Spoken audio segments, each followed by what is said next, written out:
Salve, salve meus amigos, tudo bem? Bem-vindo ao canal GT Car School, sou Gabriel Teixeira e hoje eu vim fazer um teste de direção aqui com vocês com o Kicks. Bom, vamos andar com o carro na cidade, na estrada, pegar mais adiante terra, pra gente ver como o carro se comporta, ver aí como ele tá em cada uma das condições. Então pessoal, acompanhe com a gente, vai ser bem interessante. Vamos lá, hein?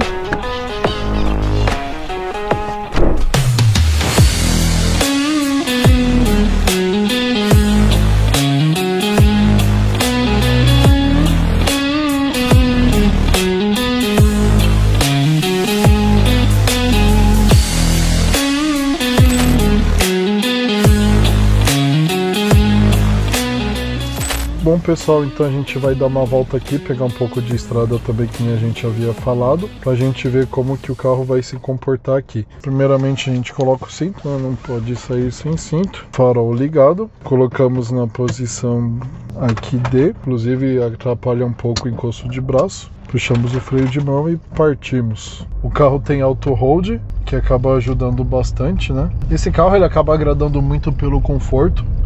Consegue ser realmente um carro bem confortável, absorve muito bem as irregularidades do asfalto, não transmite muita coisa, né, para quem está dentro do carro.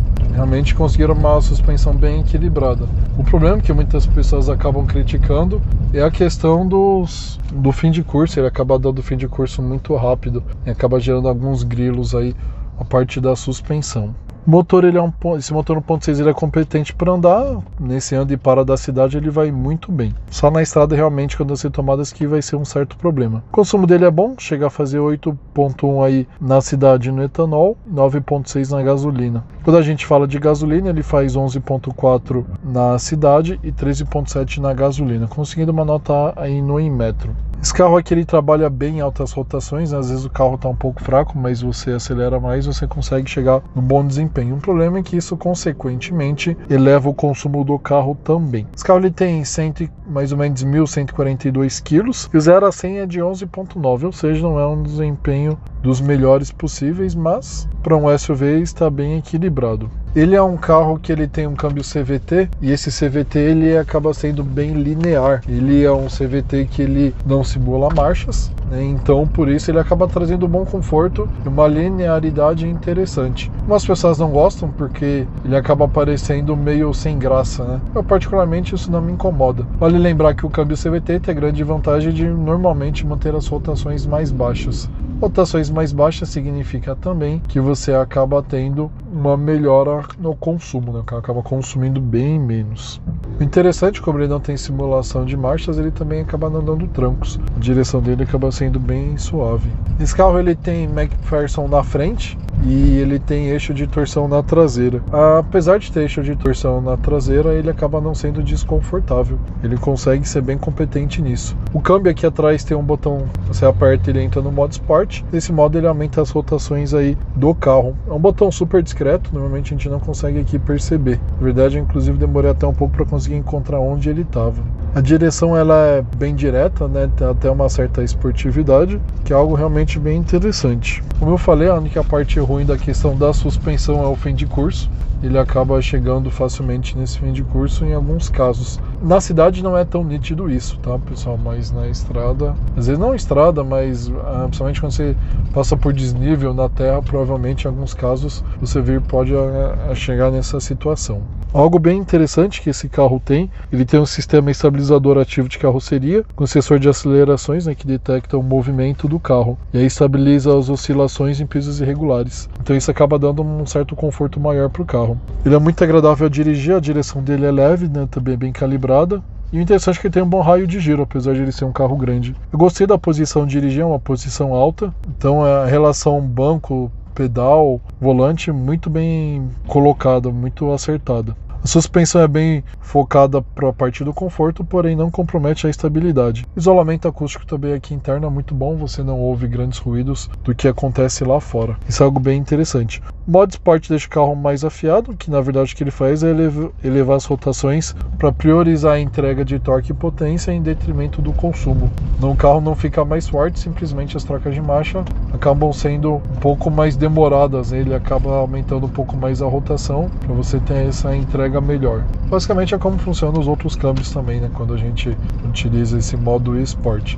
Não tem as aletas aqui, mesmo na versão mais top. Poderia ter, eu acho que seria algo bem interessante. Algo, não sei se é dessa unidade, mas algo que incomoda um pouco também são os ruídos traseiros. Esse carro tem bastante ruído de acabamento na tampa traseira.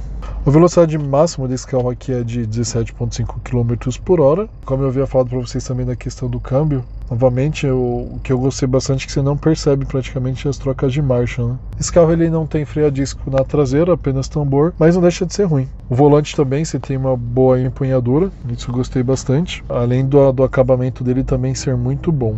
É muito curioso que as pessoas falam que realmente ele é um SUV muito fraco, deveria ser até pelo motor 1.6, mas ele não é tão fraco assim porque é um carro relativamente leve. Se comparado com os outros SUVs, ele tem pouco peso e aí, consequentemente, a relação peso-potência fica bem interessante, que acaba ajudando o carro a ter um bom desempenho. Bom, pessoal, a gente vai subir aqui, então vou colocar no modo D, na verdade modo Sport, para a gente ver como que o carro vai se comportar. Então, estou aqui e vou pisar. 3.000 RPMs, a rotação sobe bastante, o carro até perde um pouco aqui a questão do atrito, então acaba funcionando o sistema aqui de tração dele. 40 km por hora, uma velocidade boa, o que a gente costuma chegar aqui com os carros também. Na cidade, essas subidas não dá para abusar muito. O comportamento do carro aqui na valeta também, vamos ver se ela é bom. Realmente aqui passa muito bem. Dos SUVs que a gente testou, praticamente esse aqui é um dos que eu mais gostei. Confesso que a questão do conforto ele me agrada bastante. Acho que é um carro bem equilibrado. Apesar de eu não achar ele um melhor custo-benefício, como vocês podem ver depois o comparativo dos SUVs, porque eu acredito que ele é um carro um pouco caro. Um carro bem valorizado, então o custo dele acaba sendo elevado. Inclusive zero também, né? As pessoas muitas vezes criticam por ser um carro tão caro com motor 1.6 aspirado. Vamos passar aqui para uma valeta, que ela acaba sendo a referência para a gente. Essa valeta, muitas vezes o carro acaba saindo a roda traseira de contato. Esse aqui a gente consegue perceber que parece que ele sai um pouco também, né, devido à inclinação ali, devido à torção, na verdade, que ocorre pela valeta. Agora a gente vai pegar um pouco da estrada e vamos ver como o carro se comporta ali na estrada. Bom, pessoal, estamos aqui então na parte da estrada, o carro está andando bem. Quando a gente chega no modo Sport, a gente percebe já que ele cai a rotação, então realmente o desempenho muda consideravelmente. Aqui eu acho que é interessante deixar até o modo Sport, o carro ficar mais esperto na estrada, até por questões de segurança. Se você precisar ter um desempenho melhor aí, se você não tiver na velocidade de cruzeiro, aí você desabilita o modo Sport, que ele vai andar tranquilamente. Tem uma parte ali à frente que tem mais curvas e a gente consegue testar a estabilidade então do veículo. Como eu havia falado para vocês, ele utiliza eixo traseiro, que na verdade no eixo traseiro ele utiliza uma barra de torção, porém não fica desconfortável, na cidade não fica, absorve bem. Aqui na estrada também parece que não compromete questões como estabilidade ou conforto em si. Algo bem interessante é que o carro ele tem luzes em LED, então isso ajuda bastante, principalmente quando a gente está de noite em rodovia, dá uma clareada bacana. Realmente algo que agrega bastante, não só no visual do carro, mas principalmente na parte efetiva mesmo. Algo bem curioso também, interessante no carro, a gente está no modo Sport, o giro está bem mais alto, mas a gente não sente falta de potência não. Quando está no modo Sport, ele facilmente ele trabalha acima de 3.000 e é perceptível que o carro acorda dessas rotações mais altas mesmo. Quando ele está no modo convencional, normalmente ele está em 2.500 mais ou menos. É uma rotação tranquila para ele trabalhar. O pessoal, estamos chegando aqui na parte das curvas então. A maioria das curvas aqui é 80 por hora. A gente sente aqui realmente o carro inclina um pouco a carroceria, como é de se esperar de um SUV. Porém não é nada absurdo não que comprometa a estabilidade do carro. Realmente aqui ele vai bem tranquilo. Desde a subida a gente pisa um pouco, o carro tem uma resposta relativamente boa, né? Vale lembrar que no modo Sport, que no modo normal realmente o carro acaba ficando bem mais fraco. Essas curvas aqui elas são relativamente grandes, né? Não são curvas tão fracas, mas não tem como nós também passarmos 80 por hora porque aqui tem bastantes radares. Mas a gente já consegue realmente perceber que o carro é bem competente na questão aqui das curvas.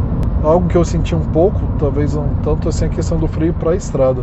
Você sente que na cidade ele vai bem, mas talvez numa descida de serra, quando você esteja aí, por exemplo, com 5 pessoas, o carro cheio, talvez você sinta um pouco.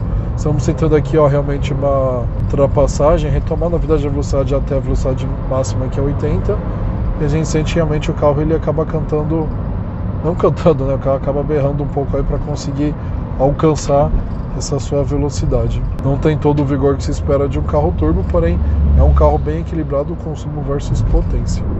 Bom, pessoal, vamos começar a descer, vamos deixar a luz aqui para clarear, para vocês verem melhor. Pegamos algumas subidas que foi bem tranquilo, né? Aqui na descida também, vamos ver como o freio se comporta. Como aqui não tem nenhum tipo de iluminação, estamos deixando aqui aceso o farol baixo e o farol alto. O farol baixo aqui é em LED, porém o farol alto não, ele é lâmpadas halógenas convencionais. Apesar de o carro fazer alguns barulhos do acabamento, eu entendo como relativamente confortável. Não acho que é desconfortável. O carro tem uma altura do solo que para andar na terra está bem coerente. Não estamos tendo problemas, por exemplo, do carro bater embaixo nem nada do tipo. A direção dele, né, que não é ruim também. Ele consegue se comportar mais ou menos igual na cidade, trepida, mas você não sente toda essa trepidação. Quem sente mais realmente os acabamentos traseiros ali, eles realmente estão bem barulhentos. Mas é que eu volto a dizer, esse carro aqui eu acho que ele envelheceu bem, 50 mil quilômetros, e realmente o carro ainda não está tão barulhento como outros carros, por exemplo, da Volkswagen, com essa quilometragem já estão bem piores. Nas descidinhas aqui também o carro vai bem tranquilo. Na subida nós fizemos, ele tem um bom desempenho, e na descida é bom a gente sempre tomar mais cuidado, porque o carro pode acabar derrapando, mas ele vai super bem. Não prega grandes sustos. Eu acho o conjunto da suspensão dele, suspensão, amortecedor, acaba trabalhando de uma forma bem interessante. Subimos bastante, né? Agora o retorno praticamente é só descida.